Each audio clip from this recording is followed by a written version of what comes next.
Vamos falar sobre peelings. Sabia que existem alguns tipos de peeling, cada um com um propósito diferente?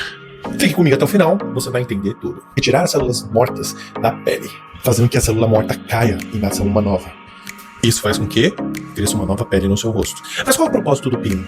Cara, o peeling ele serve para mancha, acne, oleosidade, pele seca, rosácea, que é aquele rosa do rosto, manchas solares e vários outros, até mesmo pele envelhecida, tirando a textura da pele, que melhora significativamente.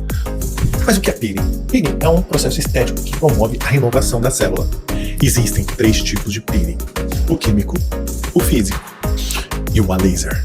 Os químicos são usados ácidos, que servem para corroer a pele. Eles penetram na pele, fazendo uma morte celular, causam uma renovação.